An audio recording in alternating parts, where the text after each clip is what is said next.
Nah, ini kayaknya kita makin banyak, konten kita akan semakin banyak.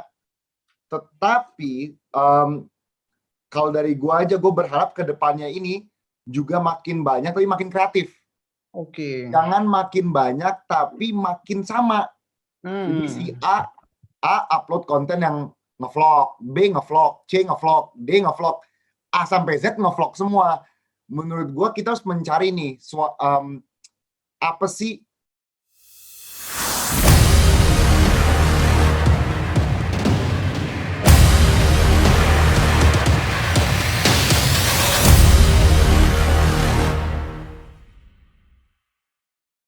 Selamat datang kepada teman-teman di acara EduShip atau Education and Scholarship Forum, yang dimana itu adalah event virtual terpanjang dan terbesar di Indonesia dalam bidang pendidikan dan beasiswa. Oke, sebelumnya saya mengucapkan rasa bangga nih kepada teman-teman semua yang sudah ikut meramaikan acara EduShip kita kali ini, karena banyak nih pemuda-pemuda atau milenial-milenial yang di luar sana, mereka memilih untuk berdiam diri di rumah tanpa ngapa-ngapain. Nah, tapi teman-teman yang ada di sini saya apresiasi yang sangat luar biasa, karena teman-teman sudah satu langkah lebih maju nih dibandingkan teman-teman yang lain, karena teman-teman ingin mengasah upgrade skill ya tentunya untuk nanti teman-teman aplikasikan yang pastinya.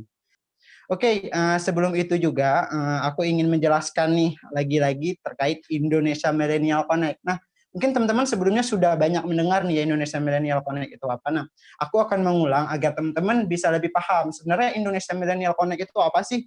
Nah, Indonesia Millennial Connect merupakan organisasi sebagai wadah pengembangan diri bagi pemuda-pemudi di seluruh Indonesia, dan kami berfokus pada 3 bidang utama yang menjadi faktor penentu kesejahteraan dalam pemberdayaan masyarakat, yaitu bidang pendidikan, bidang sosial, dan bidang ekonomi.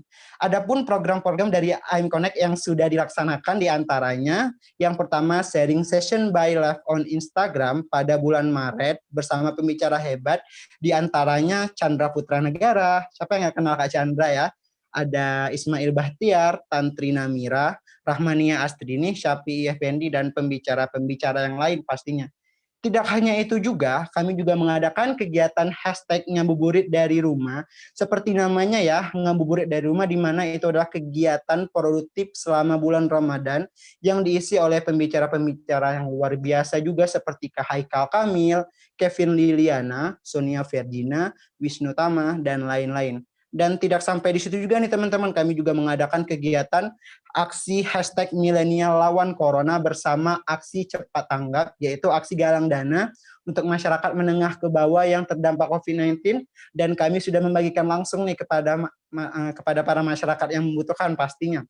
Dan juga kami mengadakan kegiatan kelas mentoring, personal branding, dan mentoring bisnis, yang ini pastinya kegiatan ini untuk kalangan internal di Indonesia Millennial Connect. Oh iya teman-teman, sebelumnya aku ingin mengucapkan nih kepada teman-teman yang sudah resmi nih menjadi relawan pendidikan. Aku harap dengan adanya teman-teman menjadi relawan pendidikan dapat membantu ya menjawab persoalan di bidang pendidikan sekarang ini, karena seperti yang kita ketahui faktor pendidikan ini adalah faktor yang paling krusial ya di Indonesia sendiri, di mana memang banyak masyarakat ataupun banyak saudara-saudari kita yang di luar sana yang dalam hal ini mereka tidak seberuntung seperti kita gitu. Bahkan mereka untuk akses kuota saja, untuk akses jaringan, bahkan sempat saya membaca berita bahwasanya sangat miris sekali ya, banyak pelajar yang sampai manjat pohon gitu untuk bisa kuliah daring, untuk bisa belajar daring gitu.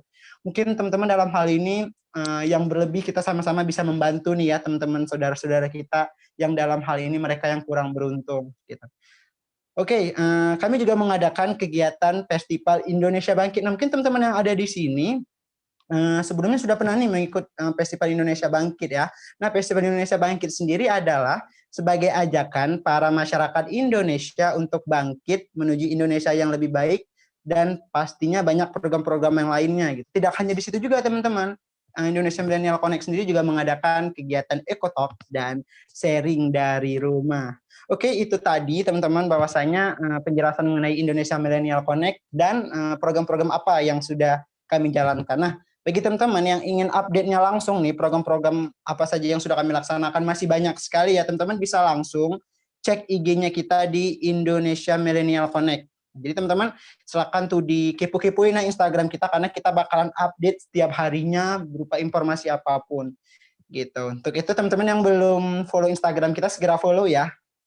Oke, kali ini aku juga bakal menjelaskan mengenai EduShip. Nah, EduShip sendiri tadi kan aku sudah menjelaskan M-Connect. Nah, jadi M-Connect itu adalah wadah yang membuat acara EduShip gitu. Nah, EduShip sendiri atau disingkat Education and Scholarship Forum adalah event virtual terpanjang dan terbesar di Indonesia dalam bidang pendidikan dan beasiswa, dan EduShip sendiri menghadirkan lebih dari 20 narasumber yang ahli di bidangnya.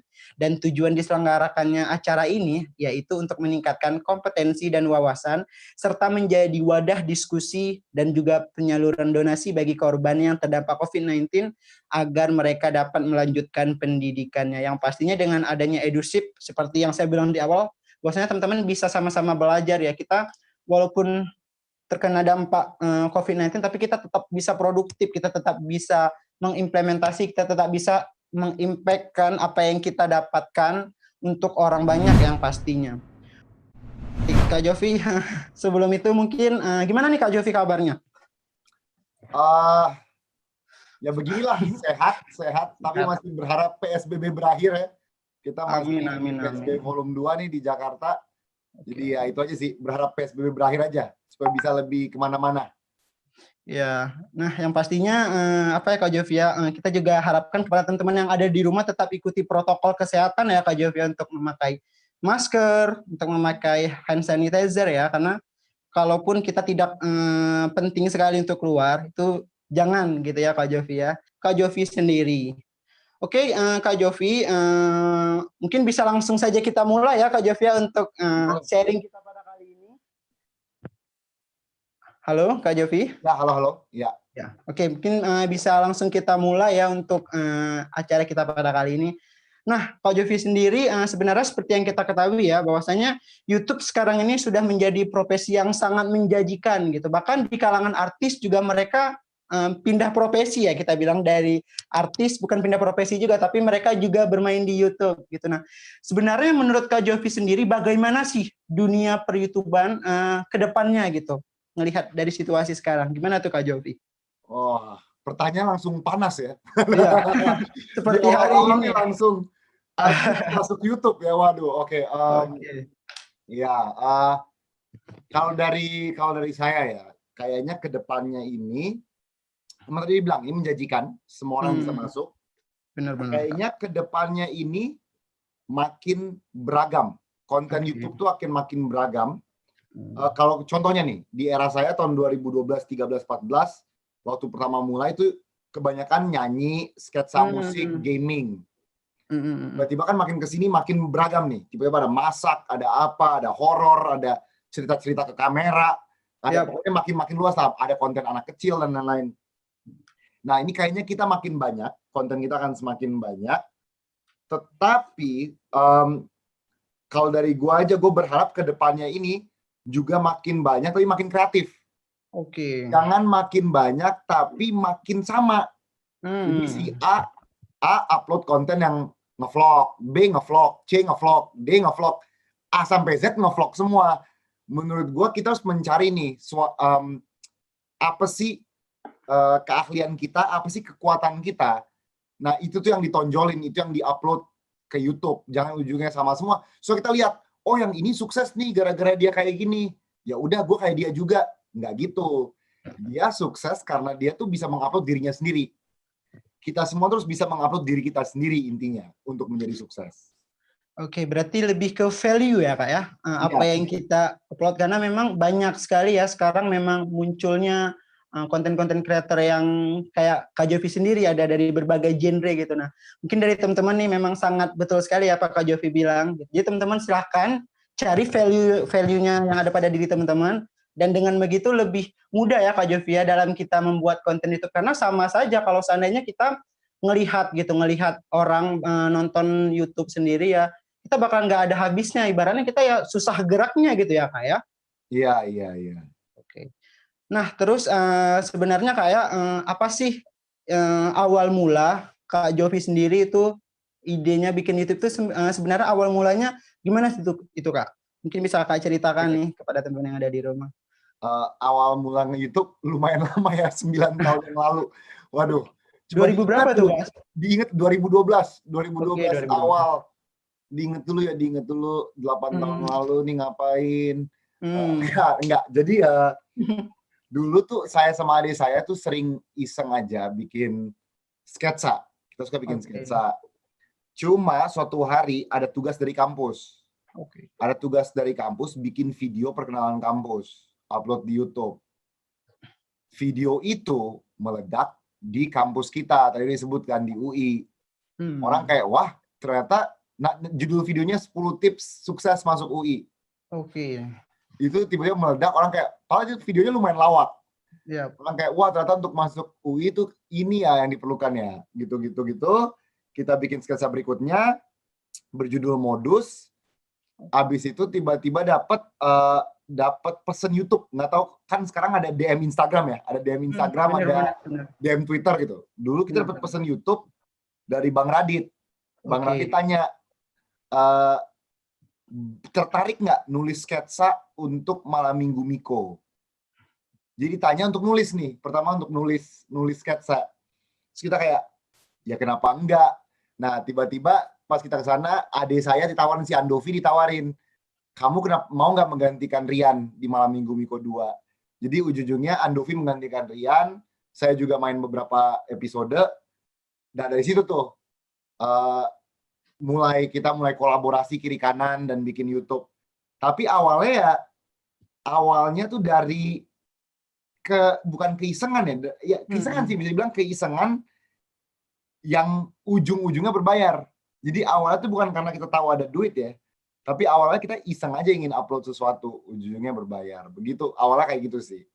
Oke, berarti dari mulai di dunia kampus ya Kak, di mana gabut ya, berarti waktu itu Kak, tiba-tiba nggak bakalan nyangka gitu bisa sampai konten yang sereceh, tapi berbau pendidikan, tapi dengan metode yang sereceh itu bisa meledak ya Kak. Iya. Luar biasa sekali. Oke, kita lanjut nih Kak. Nah, sebenarnya kan seperti yang kita ketahui bahwasanya orang melihat menjadi YouTuber itu sangat enak gitu, bergelimang harta gitu. Nah, sampai-sampai lupa gitu. Padahal kita mencapai sesuatu itu kan ada lika-liku atau hambatan. Nah, kalau dari Kak Jovi sendiri itu gimana dulu hambatan-hambatannya untuk memulai di dunia YouTube sendiri? Itu jujur ya, banyak pengorbanan. Segini. Kan kita lihat banyak orang di YouTube berharta ya, banyak orang banyak duit. Itu nggak salah. Benar. Itu nggak salah, duit nggak salah. Gua berani ngomong bahwa gue pribadi juga sangat menghasilkan dari YouTube dan banyak tempat-tempat lain. Cuma masalahnya itu ada banyak pengorbanan dan juga sebenarnya yang sukses tuh beberapa loh. Cuma di highlight media tuh bener-bener nyorotin terus yang sukses nih. Jadi kelihatannya seolah-olah semua YouTuber ini sukses. Padahal kalau kita masuk komunitas YouTube, banyak yang ya sukses, tapi uangnya tuh gak sebanyak yang di blast media gitu. Bisa ratusan juta per bulan, bisa punya mobil-mobil mewah, mobil sport, beli rumah kiri kanan. Itu memang hanya beberapa orang saja. Tetapi sukses iya, cuma nggak segila itu hanya beberapa orang. Nah, untuk mencapai tahap itu emang ya sama kayak semua pekerjaan lah. Pengorbanan itu banyak. Waktu, pertemanan. Kayak contoh kalau dari gue pribadi, dulu tuh waktu gue akhir-akhir kuliah, temen-temen tuh makin nongkrong bareng. Sedangkan gue lebih fokus ke pengembangan channel YouTube. Jadi pas temennya makin deket nih semua, makin hangout, makin erat, makin solid. Guanya malah misah nih sama adik gue bikin channel YouTube. Jadi ada pengorbanan di situlah. Terus ada juga deh orang tua nggak percaya bisa sukses atau enggak.